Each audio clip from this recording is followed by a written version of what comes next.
सारे क्या बोलते हैं? जी सर, नमस्कार आपको और हमारे दर्शकों को प्रणाम। मैं आज के प्रोग्राम की शुरुआत थोड़ा-सा हट के करना चाहता हूँ और आपके प्रश्न का जवाब उसके बाद दूँगा। पहले मैं जो कहना चाहता हूँ वो सुनिए। कलयुग के परिप्रेक्ष्य में स्थिति क्या दिखती है? कलयुग की जो प्रमुख भविष्यवाणियाँ हैं श्रीमद् भागवत महापुराण के अनुसार, कोई ढूँढ के देख सकता है 12.2 अध्याय में। धर्म पहला बिंदु है, धर्म और नैतिकता का ह्रास होगा। और ये अभी और ज़्यादा होगा। यहाँ जो बताने जा रहा हूँ मैं, ये शुरुआत हो सकती है। सत्य शोचम क्षमा दया कालेन बलिना निर्नाम। जैसे-जैसे कलयुग बढ़ेगा, सत्य, पवित्रता, सहनशीलता और करुणा लोगों में कम होती जाएगी। राजनीति और शासन में भ्रष्टाचार, ऐसे-ऐसे राजा या शासक होंगे, जो अपनी प्रजा को ही शोषण के लिए तैयार रहेंगे। यहाँ और भी कठिन शब्द है जिसका मैंने जानबूझ के उच्चारण नहीं किया। आज की राजनीति में कुछ हद तक वही दिखाई दे रहा है, जिसमें टैक्स, धोखा, मूल्य वृद्धि, धन ही सबसे बड़ा धर्म बन जाएगा। केवलम धर्म केवलम लाभम, धर्म की जगह लाभ को ही धर्म मान लिया जाएगा। जिस कार्य में धन ना मिले, जिस कार्य से धन मिले, वही धर्म माना जाएगा। स्त्री पुरुष संबंधों में गिरावट, ये तो सामने इस वक्त ऐसी ऐसी खबरें आ रही हैं, अब बिल्कुल सामने दिखने लगा है। चाची भाग जा रही है भतीजे के साथ, यहां तक कि होने वाले दामाद के साथ सास भाग जा रही है। विवाह या संबंध का आधार चरित्र नहीं, बल्कि सौंदर्य, रूप और धन होगा।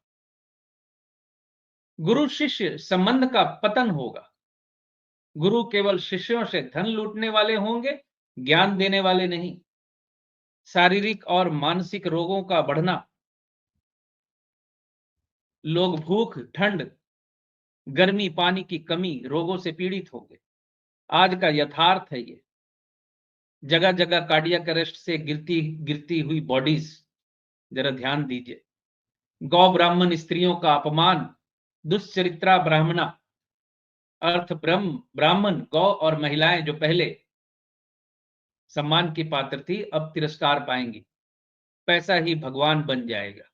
धन मूलम इदं जगतम, जो अमीर है वही पूज्य है। चरित्र और ज्ञान से ज्यादा पैसा मायने रखा जाएगा। कलयुग में शासक राजा धर्म के नाम पर अधर्म फैलाएंगे, सिर्फ नाम रहेगा धर्म का। ये भविष्य पुराण में, भागवत पुराण में लिखा हुआ है। ये इसमें से कोई भी शब्द मेरा नहीं है। श्रीमद् भागवत पुराण महापुराण में ये लिखी हुई बातें हैं। अब बेंजामिन नेतन्याहू को कलयुग की तस्वीर में हम देख सकते हैं पूरी तरह से। यहां जिन चीजों का उल्लेख किया है, वो सारी चीजें उसमें नजर आ रही। अपने ही देश का, अपने ही प्रजा का शोषण करना, यहां शब्द अपने ही प्रजा को खाना तक लिखा हुआ है। तो मैं जिस देश काल पात्र की बात करता हूं, जिसको कई बार हम अवॉइड करते हैं फला देश में, जैसे कि कलयुग में, सतयुग, त्रेता युग, द्वापर युग, कलयुग में, सतयुग त्रेता युग में जो फलित होता था, कलयुग में उस तरह का फलित नहीं होगा, क्योंकि उस वक्त की स्थितियां आज की स्थितियों में अंतर है। रूल्स वही है, लेकिन आज की स्थितियों में अंतर आ गया है। इसको ही काल कहते हैं। और देश के अनुसार अलग अलग स्थितियां जो बनती हैं, तो हम उसी के अनुसार इसको फलित कर रहे हैं। और कलयुग में जो हास होना है वो लगातार बढ़ रहा है। हालांकि कलयुग की उम्र अभी बाकी है। मैं उन लोगों से सहमत नहीं हूं जो ये कह रहे हैं कि सतयुग आने वाला है। अभी बहुत देर है, अभी बहुत देर है। पुराण में, भविष्य पुराण में लिखा हुआ है कि इंसान जो है बैंगन के पेड़ के जितने छोटे हो जाएंगे धीरे धीरे। सामाजिकता, परिवार, ये सब कुछ बचेगा नहीं आने वाले समय में, और वो हो रहा है साहब। नेतन्याहू के बारे में मैं एक ज्योतिषी तकनीकी पॉइंट आपको बताने जा रहा हूं। कन्या लग्न है उनकी और कन्या राशि है, और उनकी चल रही है बृहस्पति की बुध की महादशा अब बुध में अंतिम अंतर्दशा शनि की चल रही है मार्च 2024 से, जो खत्म होगी दिसंबर 2026। तो यहां मैं बिल्कुल स्पष्ट आपको बता दूं कि और 1 वर्ष नेतन्याहू विश्व की राजनीति में विचरण कर पाएंगे। उसके बाद उनको केतु की महादशा शुरू हो रही है, और केतु जो है अष्टमेश मंगल के नक्षत्र में है, कन्या लगन के अनुसार, और मंगल बैठा हुआ है द्वादश भाव में। हालांकि चलित में वो एकादश में आ रहा है, लेकिन वो द्वादश में बैठा हुआ है। और शनि की जो इस वक्त जो अंतर्दशा चल रही है, शनि की अंतर्दशा 2026 तक खत्म होते होते उसके पहले नेतन्याहू को गद्दी छोड़नी पड़ेगी, क्योंकि शुक्र के नक्षत्र में जो शनि है, शुक्र के ही है, 1 मिनट रुकिए, हाँ, शनि शुक्र के नक्षत्र में है और शनि द्वादश भाव में बैठा हुआ है। द्वादश भाव जो जेल का भाव होता है, अस्पताल का भाव होता है। इसलिए शनि की इस कनेक्टिविटी की वजह से जेल जाने की बातें इस वक्त उनकी उठ रही है, और चले जाए तो आश्चर्य होने की कोई जरूरत नहीं, क्योंकि शुक्र नवमेश और द्वितीयेश होकर बैठा हुआ है तीसरे भाव में। तीसरा भाव मतलब चौथे भाव से द्वादश में, वो स्थिरता का अभाव यहाँ है, यानी उस गद्दी से, उस जगह से वो हट जाने के संकेत वहां दिखते हैं। और शनि द्वादश में 22 डिग्री का पूरी तरह से द्वादश में है। तो शनि की जो अंतर्दशा है बुध में, इनके लिए अच्छी है नहीं। शनि रोगेश भी है इसमें, कन्या लगन में, और आने वाली केतु की अंतर्दशा अष्टमेश मंगल के नक्षत्र में। नेतन्याहू का सितारा डूबने की तरफ अग्रसर है।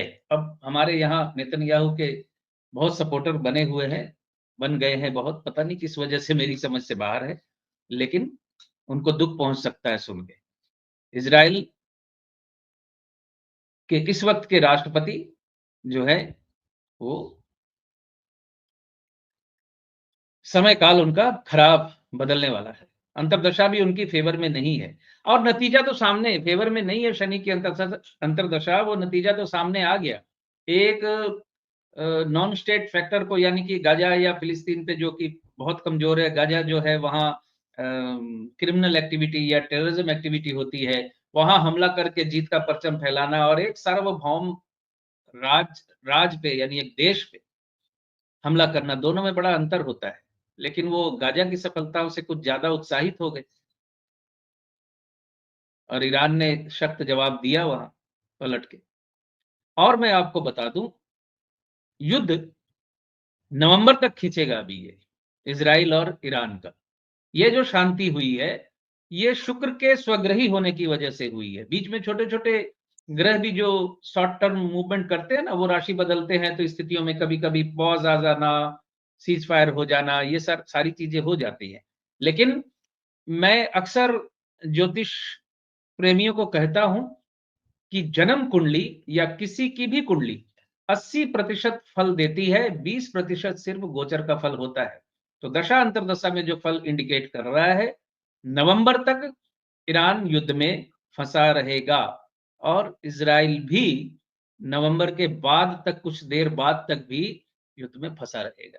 ये ईरान और इजराइल की जो शांति है, ये सामयिक है। 26 जुलाई के बाद वापस फिर वही ढाक के 3 पात वाली स्थिति होने जा रही है, जहां तक लग रहा है मुझे। ये फिर युद्ध, फिर टकराव शुरू हो जाएगा।